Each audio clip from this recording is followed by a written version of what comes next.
निम्न में से कौन मेगास्थनीज के संबंध में सही नहीं है? एक में है, पहले सेल्यूकस निकेटर का दरबार में रहता था। बी, उसने इंडिका की रचना की थी। उसने भारतीय समाज के 7 वर्गों में बांटा था। डी, उसने ग्राम प्रशासन का वर्णन किया था।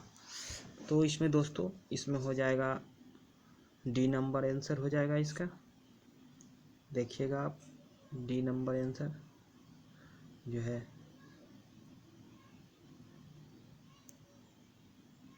ये डी नंबर इसका आंसर हो जाएगा। उसने ग्राम प्रशासन का वर्णन किया था। ग्राम प्रशासन का वर्णन उसने नहीं किया था, वो नगर प्रशासन का वर्णन किया था। आगे चलते हैं और आगे देखते हैं कि ये दूसरा नंबर में है कि मिलान करें। इनके वंश दिए हुए हैं और संस्थापक दिए हुए हैं। देखिएगा इसका आंसर जो हो जाएगा हमारा डी नंबर हो जाएगा। डी नंबर आंसर हो जाएगा। और इसमें जो है डी नंबर आंसर में ये पल्लव जो हो जाएगा, पल्लव, श्री विष्णु, राष्ट्रकूट, दंतीदुर्ग, चालुक्य, इसका हो जाएगा जयसिंह, और ये यादव वंश का हो जाएगा भिल्लभ पंचम। अब आगे देखते हैं दोस्तों, ये है सही कथन पर विचार करें। सही कथन पर विचार करना है। इसमें है, गौतम बुद्ध ने अपना प्रथम उपदेश सारनाथ में दिया था और महावीर स्वामी ने अपना प्रथम उपदेश राजगिरी में दिया था। इसका सही आंसर हो जाएगा, दोनों सही है, सी नंबर। इसका सही आंसर हो जाएगा सी नंबर। अब आगे चलते हैं, अगला क्वेश्चन है 4 नंबर।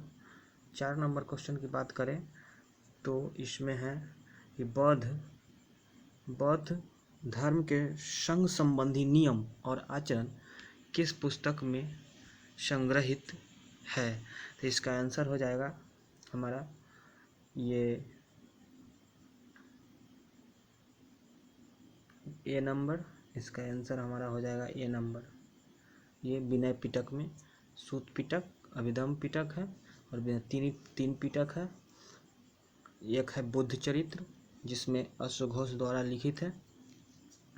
विनय पिटक में आचरण और नियम का संबंधित है। अभिधम पिटक, जो अभिधम पिटक है उसमें जो है दार्शनिकों वगैरह का संबंध है, दर्शन और दार्शनिकों का। और इसमें सिद्धांत दिया हुआ है, किस सिद्धांत पर हमारा बौद्ध धर्म चलेगा, बौद्धों का सिद्धांत दिया हुआ है। अब आगे चलते हैं दोस्तों कि ये है 5वां नंबर क्वेश्चन। 5वां नंबर क्वेश्चन में है कि सिंधु घाटी कथन कहता है, कथन है और दूसरा भी कथन ही है। कथन और निष्कर्ष रहता है क्वेश्चन, लेकिन इसमें केवल कथन ही है।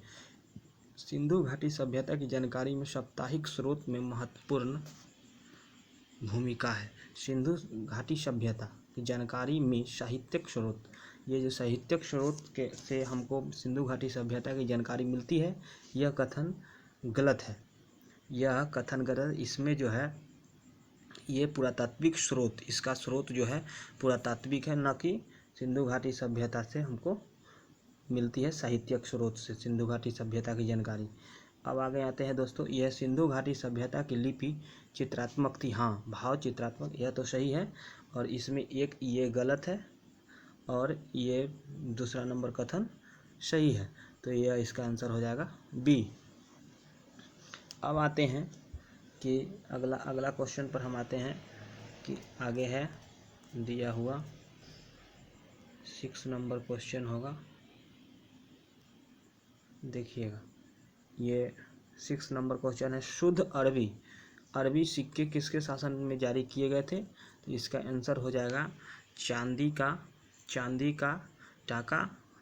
का टाका और तांबे का जीतल। ये चालुक्य थे, इनके शासनकाल में आया था। इल्तुतमिश के शासनकाल में, ये इल्तुतमिश के शासनकाल में आया था। चांदी का टाका और तांबे का जीतल। त से तांबा और त लगा हुआ है जीतल में, और टाका चांदी और टाका चंद्र बिंदु दोनों में है, तो याद कर लीजिएगा इसी से रिलेट करके। अब आगे आते हैं कि अगला क्वेश्चन है कि अनबार ए सुहाइली किसकी फारसी अनुवाद है? अनबार ए सुहाइली जो है ये फारसी पंचतंत्र फारसी अनुवाद जो है पंचतंत्र का फारसी में अनुवाद किया गया है। पंचतंत्र का फारसी में अनुवाद किया। और बता दें कि पंचतंत्र का लेखक जो है विष्णु शर्मा। पंचतंत्र का लेखक कौन है? विष्णु शर्मा। अब आते हैं अगला क्वेश्चन, 8 नंबर क्वेश्चन में अब आते हैं कि भक्ति आंदोलन में दक्षिण से उत्तर भारत लाने का श्रेय किसको दिया जाता है? भक्ति आंदोलन को दक्षिण भारत से उत्तर भारत को लाने का, दक्षिण भारत से उत्तर भारत लाने का श्रेय जो है किसको जाता है? ये क्वेश्चन है हमारा 8 नंबर क्वेश्चन। देखिएगा, तो ये जो दक्षिण भारत से उत्तर भारत लाने का श्रेय जो जाता है वो हमारा रामानंद को जाता है। रामानंद जो थे सद्गुण विचारक थे और ये कबीर निर्गुण विचारक थे, है ना, विचारधारा रखते थे। और उसके बाद कहते हैं कि चैतन्य प्रभु कबीर जो थे ये बनारस के रहने वाले थे, रामानंद भी उत्तर प्रदेश बनारस, और तुकाराम महाराष्ट्र, ये जो है पश्चिम बंगाल। अब उसके बाद हम बता दें कि आपको रामानंद के गुरु रामानुजाचार्य जो दक्षिण भारत में भक्ति आंदोलन को स्टार्ट किए थे। अब अगला क्वेश्चन लेकर के हम चलते हैं कि अगला क्वेश्चन है 9 नंबर क्वेश्चन में हम आते हैं कि 9 नंबर में आ जाएगा हड़प्पा सभ्यता में लोथल गोदीबारा के लिए प्रसिद्ध था। गोदीबारा मतलब होता है बंदरगाह। लोथल में बंदरगाह था और यहाँ पर रंगपुर एवं लोथल में चावल के दाने में मिले, चावल का भूसा वगैरह यहीं से मिले। उसके बाद जूते हुए खेत के प्रमाण, दूसरा नंबर कथन है कि जूते हुए खेत का प्रमाण कालीबंगन से मिले हैं। तो कालीबंगन से जूते हुए खेत का परिमाण मिला है और नक्काशीदार ईंट का प्रमाण मिला है, मैंने नक्शा खींचा हुआ उसमें ईंट का प्रमाण भी कालीबंगन से मिला है। और कालीबंगन बता दें कि कालीबंगन जो है ये हमारा राजस्थान में, कालीबंगन राजस्थान में है और ये गोदीबारा लोथल जो है गुजरात में पड़ता है। गोदीबारा मतलब बंदरगाह होता है। इसमें आपका ये सिंधु सरोवर लोथल प्रसिद्ध है गोदीबारा के लिए, जूते हुए खेत का परिमाण कालीबंगन। इसमें दोनों सही है, दोनों सही है। अब आते हैं कि भारत में यूरोपियों के आने का सही कला अनुक्रम क्या है। देखिए भाइयों, इसमें जो सही जो आंसर होगा इसका जो मतलब जो फ्रांसीसी कंपनी, अब कंपनी की जहाँ तक बात हम करें तो कंपनी जब आई थी तो उसका अलग है।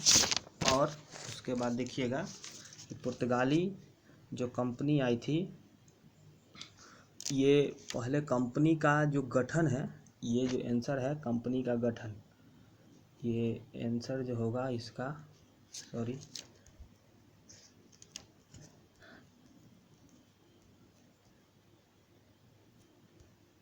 ये जो आंसर होगा इसका कंपनी का गठन का होगा। ये हमारा आंसर जो होगा इसका ए नंबर वो कंपनी का गठन का होगा। ए नंबर आंसर जो होगा कंपनी का गठन का होगा।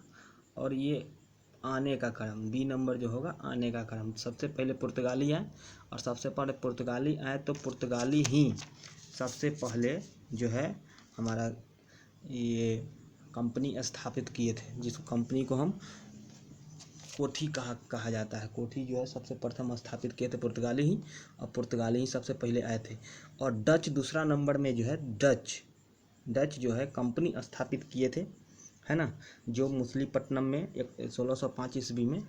और ये पुर्तगाली 1503 ईस्वी में ही ये पुर्तगाली जो थे 1498 में वास्को डी गामा आया था सबसे पहले। और कंपनी स्थापित 1503 में किया था पुर्तगाली और आया था 1498 में सबसे प्रथम वास्को डी गामा, कालीकट, है ना, केरल में पड़ता है, वहाँ आया था।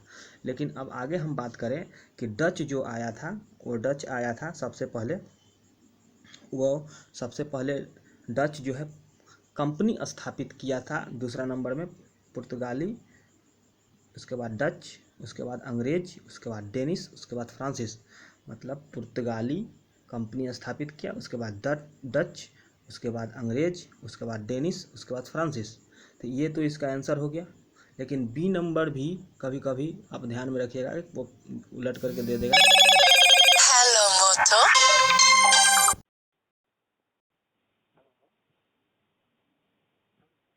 हेलो। हाँ, बोलिए।